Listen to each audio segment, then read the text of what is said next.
സ്ഥാനാർത്ഥി പ്രഖ്യാപനത്തിന് പിന്നാലെ മുസ്ലിം ലീഗിൽ വലിയ പൊട്ടിത്തെറികളാണ്. നമുക്കറിയാം, ഇന്നലെ പുറത്തു വന്ന സ്ഥാനാർത്ഥി പട്ടിക പൊതുവെ വലിയ സ്വീകാര്യതയാണ് ലഭിച്ചത്.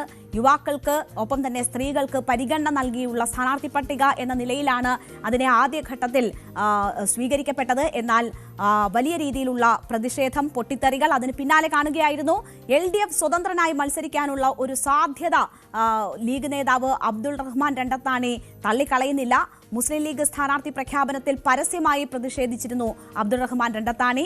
ആ അബ്ദുൾ റഹ്മാൻ രണ്ടത്താണി അടക്കം അസംതൃപ്തരുമായി CPM ചർച്ച നടത്തുന്നു എന്ന വിവരങ്ങൾ കൂടിയുണ്ട്. തിരൂരങ്ങാടിയിൽ ലീഗ് സ്ഥാനാർത്ഥി PMA സമീറിനെതിരെയാണ് രണ്ടത്താണി പരസ്യമായി പ്രതിഷേധിച്ചത്. ഒരു ഫേസ്ബുക്ക് പോസ്റ്റാണ് ഇട്ടത്. എങ്ങനെ ഈ സമീർ സ്ഥാനാർത്ഥിയായി എന്ന ഒരു സംശയം ഉന്നയിച്ചുകൊണ്ടുള്ള ഒരു പോസ്റ്റാണ് രണ്ടത്താണി ആദ്യം ഇതിൽ പ്രതിഷേധിച്ച് ഫേസ്ബുക്കിൽ ഇടുന്നത്. അത് വലിയ ചർച്ചയായി മാറുന്നു. പിന്നാലെ അദ്ദേഹത്തിന്റെ പ്രതികരണങ്ങൾ മാധ്യമങ്ങൾ തേടുന്നു. ആ പ്രതികരണം തേടുമ്പോൾ അദ്ദേഹം പറയുന്നത് എല്ലാം താൻ ഈ ഫേസ്ബുക്കിൽ പോസ്റ്റിൽ പറഞ്ഞിട്ടുണ്ട് എന്നതാണ്. ഇടതുപക്ഷ സ്വതന്ത്രനായി മത്സരിക്കാനുള്ള സാധ്യതകൾ ഉണ്ടാകുമോ എന്നതിനെക്കുറിച്ച് ചോദിക്കുമ്പോഴും അതിന്റെ ഉള്ളടക്കം, ആ ഫേസ്ബുക്ക് പോസ്റ്റിന്റെ ഉള്ളടക്കത്തിലേക്കാണ് രണ്ടത്താണി ശ്രദ്ധ ക്ഷണിക്കുന്നത്. അത് തള്ളിക്കളയാനും രണ്ടത്താണി തയ്യാറായിട്ടില്ല. എന്തായാലും അദ്ദേഹത്തിന്റെ പ്രതികരണം ഒന്ന് കേൾക്കാം. ആ പോസ്റ്റിലുണ്ടല്ലോ എല്ലാ കാര്യങ്ങളും പ്രകടമാണ്. ചിലർ താല്പര്യങ്ങൾ നടപ്പാക്കാൻ ശ്രമിച്ചു എന്ന് പറയുന്നുണ്ട്. എന്താണ് താല്പര്യം? അല്ല, അത് സ്വാഭാവികമായിട്ടും അറിയുന്ന കാര്യങ്ങളാണ് എല്ലാവർക്കും. പാർട്ടിയുടെ ഒരു പാർട്ടിക്കാരൻ എന്നുള്ള നിലക്കുള്ള എൻ്റെ വികാരം മാത്രമാണ് ഇതിൽ ഞാൻ പ്രകടിപ്പിച്ചത്. പാർട്ടി വിടുന്നൊക്കെയാണ് കേൾക്കുന്നത്. എനിക്കറിയാം, ഞാൻ ഒരു ഐഡിയോളജിക്കലി ലീഗുകാരനാണ്. ഞാൻ മുസ്ലിം ലീഗിൻ്റെ ഐഡിയോളജിയിൽ നിന്ന ആളാണ്. ഇന്നുവരെ പാർട്ടിയുടെ ട്രാക്കിൽ ഒരിക്കലും തെറ്റിപ്പോയിട്ടുള്ള ഒരാളല്ല. എൻ്റെ കഴിഞ്ഞകാല പാർട്ടി പ്രവർത്തനത്തിൻ്റെ കാര്യങ്ങൾ പരിശോധിക്കുന്ന ഏതൊരാൾക്കും അത് കാണാൻ കഴിയും. ഞാൻ പറഞ്ഞാൽ ഇനി ഞാൻ ഇത്തരം കാര്യങ്ങളെക്കുറിച്ച് പ്രതികരിക്കുന്നില്ല. അപ്പോൾ എല്ലാത്തിനും ഉത്തരം ഫേസ്ബുക്ക് പോസ്റ്റിലുണ്ട് എന്നതാണ് രണ്ടത്താണി പറയുന്നത്. ഇടത് സ്വതന്ത്രനായി വരാനുള്ള സാധ്യത എന്താണ് എന്ന് ചോദിക്കുമ്പോൾ അത് നിഷേധിക്കുന്നില്ല. ഇടതുപക്ഷത്തിലെ നേതാക്കളുമായി ഇതുമായി ബന്ധപ്പെട്ട് ചർച്ച നടത്തിയോ എന്ന് മാധ്യമങ്ങൾ ചോദിക്കുന്നുണ്ട്. അതും തള്ളിക്കളയുന്നില്ല. മാത്രവുമല്ല, ഇവിടെയുള്ള മറ്റ് രാഷ്ട്രീയ പാർട്ടിയിലെ നേതാക്കൾ, അവർ തൻ്റെ സുഹൃത്തുക്കളാണല്ലോ, അവരുമായി സംസാരിക്കുന്നതിൽ എന്ത് തെറ്റ് എന്ന തരത്തിലുള്ള ഒരു മറുചോദ്യവും അബ്ദുൾ റഹ്മാൻ രണ്ടത്താണിയുടെ ഭാഗത്തു നിന്നും ഉണ്ടാകുന്നുണ്ട്.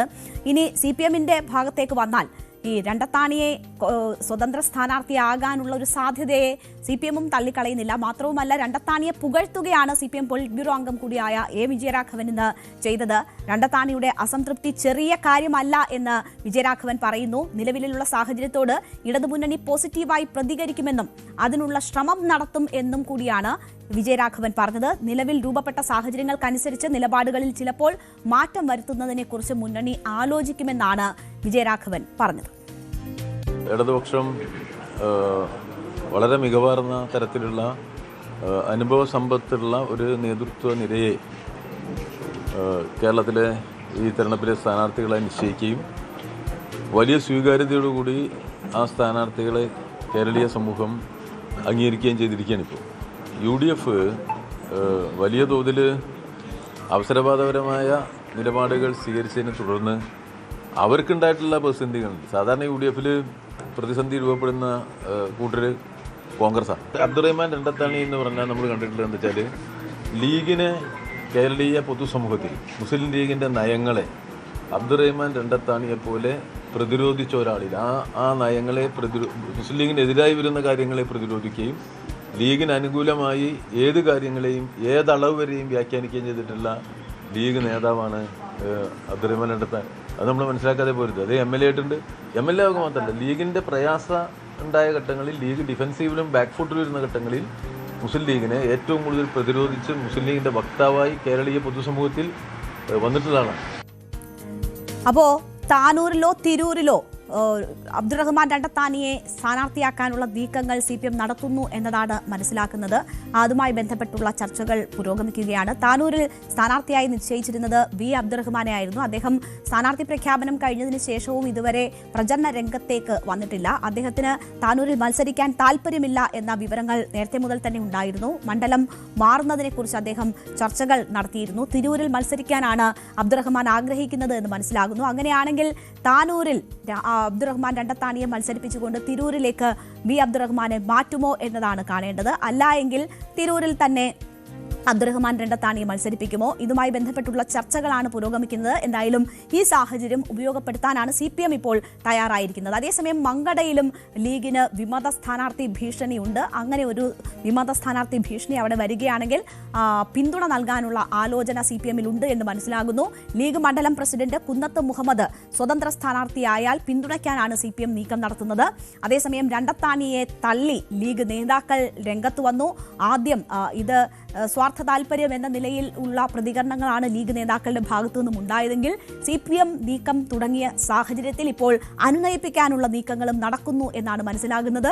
അബ്ദുറഹ്മാൻ രണ്ടത്താനിയെ അനുനയിപ്പിച്ച് കൂടെ നിർത്താനുള്ള ചർച്ചകൾ നേതൃതലത്തിൽ തന്നെ നടക്കുകയും അങ്ങനെ അവർ അബ്ദുറഹ്മാൻ രണ്ടത്താനിയുമായി കൂടിക്കാഴ്ചകളും ചർച്ചകളും നടത്തുന്നു എന്നതാണ് ഇപ്പോൾ മനസ്സിലാകുന്നത്. അതേസമയം ഈ മുസ്ലിം ലീഗിന്റെ സ്ഥാനാർത്ഥി പട്ടികയ്ക്കെതിരെ നിലപാട് കടുപ്പിച്ച് വനിതാ ലീഗ് നേതാവ് നൂർബിന റഷീദും ആദ്യം തന്നെ രംഗത്ത് വരുന്നത് നമ്മൾ കണ്ടതാണ്. സ്ഥാനാർത്ഥിത്വത്തിന്റെ മാനദണ്ഡം എന്താണ് എന്നൊരു ചോദ്യമാണ് നൂർബിന റഷീദ് ഉയർത്തിയത്. വനിതാ ലീഗിനെ തഴഞ്ഞുവെന്നാണ് വിമർശനത്തിന് കാരണമായി പറഞ്ഞതെങ്കിലും അത് സീറ്റ് കിട്ടാത്തതിലെ പ്രതിഷേധം എന്ന നിലയിൽ വ്യാഖ്യാനിക്കപ്പെടുന്നുണ്ട്. പാണക്കാട് തങ്ങളെ വാർത്താസമ്മേളനം നടത്തി അധിക്ഷേപിച്ചവർക്ക് പോലും സീറ്റ് നൽകിയെന്നും ഫാത്തിമ തഹ്ലിയയുടെ പേര് പരാമർശിക്കാതെ നൂർബിന റഷീദ് കുറ്റപ്പെടുത്തി. തലമുറ മാറ്റം പുരുഷന്മാർക്ക് ബാധകമല്ലേ എന്ന ഒരു ചോദ്യം കൂടി നൂർബിന ഉന്നയിക്കുന്നുണ്ട്. ഈ 2-3 മാസം അവരെ കൊണ്ട് നടന്നിട്ട് അവർക്ക് കൊടുക്കാത്തതിലുള്ള വിഷമം ഞാനെങ്കിലും പ്രതികരിച്ചിട്ടില്ലെങ്കിൽ അത് അനീതി ചെയ്യരുത്. പൊതുസമൂഹത്തോട് ഞാൻ പറയാം, അവരെ വളർത്തിക്കൊണ്ടുവന്നത് ആരാണ്?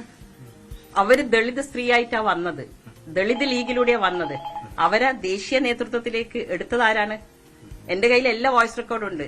ദേശീയ കൌൺസിലിലേക്ക് അവരെ കൊണ്ടുവരാൻ ശക്തമായി വാദിച്ചതാരാണ്? അപ്പോ വലിയ വിമർശനമാണ് നൂർബിന റഷീദ് ഉൾപ്പെടെ ഉയർത്തിയിരിക്കുന്നത്. അതേസമയം അബ്ദുറഹ്മാൻ രണ്ടത്താണിയാണെങ്കിലും നൂർബിന റഷീദ് ആണെങ്കിലും അവരൊന്നും പാർട്ടി വിടുമെന്ന് കരുതുന്നില്ല എന്നതാണ് സാദിഖ് അലി ശിഹാബ് തങ്ങൾ ഇതിനോട് പ്രതികരിച്ചത്. പാർട്ടി സ്ഥാനമാനങ്ങൾ കിട്ടിയവരാണ് ഇവർ രണ്ടുപേരും. പാർട്ടി ഇവർക്ക് വേണ്ടുന്ന പരിഗണനകളൊക്കെ എല്ലാ ഘട്ടത്തിലും നൽകിയിട്ടുണ്ട്. ഇപ്പോൾ സീറ്റ് കിട്ടാതായതോടെയുള്ള പ്രതികരണങ്ങൾ ഉണ്ടാവുകയാണ്. അതൊരു സ്വാഭാവിക കാര്യം മാത്രമാണ് എന്ന് സാദിഖ് അലി തങ്ങൾ പറയുന്നു. ഒപ്പം തന്നെ തെരഞ്ഞെടുപ്പിൽ മികച്ച വിജയ പ്രതീക്ഷയുണ്ട് എന്നും സാദിഖ് അലി ശിഹാബ് തങ്ങൾ ഇന്ന് ചോദ്യങ്ങൾക്ക് മറുപടിയായി മാധ്യമങ്ങളോട് പറഞ്ഞു. ആ പ്രതികരണം കൂടി കേൾക്കാം. വനിതാ ലീഗിൽ നിന്ന് ആരും ഭാരവാഹികളാരും സ്ഥാനാർത്ഥികളായിട്ടില്ല എന്നൊരു ആ രീതിയിലുള്ളൊരു വിമർശനവും കൂടി ഉയർന്നിട്ടുണ്ട്. ലീഗുകാരായ പുരുഷന്മാരുടെ ലീഗാണ്, ലീഗുകാരായ വനിതാ ലീഗാണ്. അങ്ങനെ അതിർത്തി ഉണ്ടെങ്കിൽ നമുക്ക് എന്തുകൊണ്ടാണ് അതിർത്തി പ്രകടിപ്പിക്കുന്ന അവരുടെ വികാരങ്ങൾ എന്താണ് എന്ന് പാർട്ടി ചോദിച്ചത്. അവരാരും ഞങ്ങൾ പുറത്തു നിർത്തില്ല. ഒരു സ്ഥാനാർത്ഥിത്വം കിട്ടാത്തവരാരും ഞങ്ങൾ പുറത്തു നിർത്തൂല. അവരെ പാർട്ടിയോട് ചേർത്തി കൊണ്ട് തന്നെ നമ്മൾ മുന്നോട്ട് പോകും. ഇല്ലില്ല, അങ്ങനെയൊന്നുമില്ല. അങ്ങനൊരു സീറ്റ് കിട്ടിയിട്ടില്ല എന്ന് വിചാരിച്ചിട്ട് പാർട്ടിയിൽ നിന്ന് പോകുന്ന ആളുകളൊന്നല്ല അവരൊക്കെ പാർട്ടിയിൽ കാലങ്ങളായി പ്രവർത്തിച്ച് വരുന്നവരാണ്. അവർ MLA ആയിട്ടുള്ള ആൾക്കാരാണ്, മറ്റ് പാർട്ടി കൊടുത്തുള്ള സ്ഥാനമാനങ്ങളൊക്കെ വഹിക്കുന്നവരാണ്. അപ്പോൾ അതിൻ്റെ ഒക്കെ വിലമതിക്കുന്നവരാണ്. അവരൊന്നും അതിൻ്റെ പേരിൽ പാർട്ടി വിട്ടു പോകുമെന്ന് ഞങ്ങളാരും വിചാരിക്കുന്നില്ല. നല്ല ആത്മവിശ്വാസമാണ്. ലീഗിൻ്റെയും കോൺഗ്രസിൻ്റെയും ഒക്കെ മറ്റു രാഷ്ട്രീയങ്ങളുടെയൊക്കെ സ്ഥാനാർത്ഥി ലിസ്റ്റ് കാണുമ്പോൾ തന്നെ അത് കാണുന്ന ആർക്കും വിജയപ്രതീക്ഷ അതിൽ പ്രകാശിച്ചു നിൽക്കുന്നത് കാണുവാൻ കഴിയും. അതിലൊക്കെ ഞങ്ങൾക്ക് നല്ല സന്തോഷമുണ്ട്. അപ്പോൾ സ്ഥാനമാനങ്ങൾക്ക് വേണ്ടി പാർട്ടി വിട്ടു പോകുന്നവരല്ല ഇവരാരും എന്നതാണ് സാദിഖ് അലി ശിഹാബ് തങ്ങൾ ആത്മവിശ്വാസം പ്രകടിപ്പിക്കുന്നത്. എന്നാൽ ചർച്ചകൾ പുരോഗമിക്കുന്നു എന്നാണ് മനസ്സിലാകുന്നത്. അബ്ദുറഹ്മാൻ രണ്ടത്താണിയുടെ കാര്യത്തിലൊക്കെ ഏതാണ്ട് തീരുമാനത്തിലേക്ക് കാര്യങ്ങൾ എത്തുന്നു എന്ന ഒരു സാഹചര്യമുണ്ട് എന്ന് മനസ്സിലാകുന്നു. എന്തായാലും സാദിഖ് അലി തങ്ങളുടെ ആത്മവിശ്വാസമാണോ അതോ സ്ഥാനമാനമാണോ ഏതാണ് വലുത് എന്നത് അറിയാനിരിക്കുന്നതേ ഉള്ളൂ. ഈ വിഷയത്തിൽ നമുക്കൊപ്പം CB അനുമോദ് ഇപ്പോൾ വിശദാംശങ്ങളുമായി ചേരുകയാണ്. അനുമോദ്, ലീഗിൻ്റേത് പൊതുവെ നല്ല ഒരു സ്ഥാനാർത്ഥി പട്ടിക എന്ന നിലയിൽ കാണേണ്ടുന്ന പട്ടികയായിരുന്നു. സ്ത്രീകൾക്ക് നേരത്തേക്കാൾ പ്രാതിനിധ്യം അവർ നൽകുന്നുണ്ടായിരുന്നു. ഒപ്പം തന്നെ യുവാക്കളെ പരിഗണിച്ച ഒരു പട്ടിക എന്ന പ്രത്യേകതയൊക്കെ ഉണ്ട്. അപ്പോൾ പൊതുവെ സ്വീകരിക്കപ്പെട്ട പട്ടികയ്ക്കെതിരെയാണ് വലിയ ഭീഷണി ഇപ്പോൾ ഉയരുന്നത്. അബ്ദുറഹ്മാൻ രണ്ടത്താണിയും നൂർബിന റഷീദും. രണ്ടത്താണി ഏതാണ്ട് ചർച്ചകൾ പൂർത്തിയാക്കിയെന്ന് അറിയുന്നു. എന്താണ് സാഹചര്യം? സാദിഖ് അലി തങ്ങൾ വലിയ ആത്മവിശ്വാസമാണ് പ്രകടിപ്പിക്കുന്നത്. ഇവരൊന്നും പുറത്തേക്ക് പോകില്ല എന്നാണ് അദ്ദേഹം പറയുന്നതെങ്കിലും കാര്യങ്ങൾ നടക്കാൻ പോകുന്നത് മറിച്ചാണോ?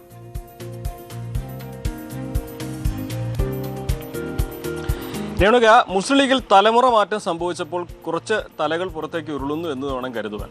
അതല്ലാതെ ഇതിൽ ഏറ്റവും ലളിതമായിട്ട് നമുക്കിതിനെ ആദ്യം വിലയിരുത്താൻ കഴിയില്ല. കാരണം വലിയൊരു മാറ്റം ലീഗിൽ സംഭവിക്കുന്നുണ്ട്. സാധാരണ ഏതൊരു തെരഞ്ഞെടുപ്പിലും പറഞ്ഞു കേൾക്കുന്ന പല പേരുകളും ഇത്തവണ ഉണ്ടായിട്ടില്ല. MK മുനീറിനെ പോലെ മുതിർന്ന നേതാക്കളെ, അതായത് KPA മജീദ്, ഹമീദ് മാഷ തുടങ്ങിയ മുതിർന്ന നേതാക്കളെയൊക്കെ മാറ്റി നിർത്തിയാണ് ഇത്തവണത്തെ ഒരു സ്ഥാനാർത്ഥി പട്ടികയുള്ളത്. അത് തന്നെ ഒരു മാറ്റത്തിന്റെ സൂചനയാണ്. അപ്പോൾ ഒരു തലമുറ മാറ്റം സംഭവിക്കുകയാണ് ഇവിടെ. അതിൽ പല ആൾക്കാർക്കും അതൃപ്തി ഉണ്ടാകുമെന്നാണ് സാദിഖ് അലി തങ്ങൾ സൂചിപ്പിച്ചതിന്റെ ഏറ്റവും ലളിതമായ അർത്ഥം. ഇവിടെ ഇപ്പോൾ സംഭവിക്കുന്നത് അബ്ദുറഹ്മാൻ രണ്ടത്താണി തനിക്ക് സീറ്റ് നൽകാത്തതിലല്ല പ്രതിഷേധം രേഖപ്പെടുത്തുന്ന തരത്തിൽ തന്നെയാണ് അദ്ദേഹത്തിന്റെ വാക്കുകളുള്ളത്. അദ്ദേഹം ഫേസ്ബുക്കിൽ എഴുതിയത് തിരൂരങ്ങാടിയിൽ PMA സമീറിനെ സ്ഥാനാർത്ഥിയാക്കിയതിനെതിരെയാണ്. മറ്റ് യുവ നേതാക്കളൊക്കെ തന്നെ. കൂടുതൽ വാർത്തകൾക്ക് News 18 Keralam YouTube channel subscribe ചെയ്യുക.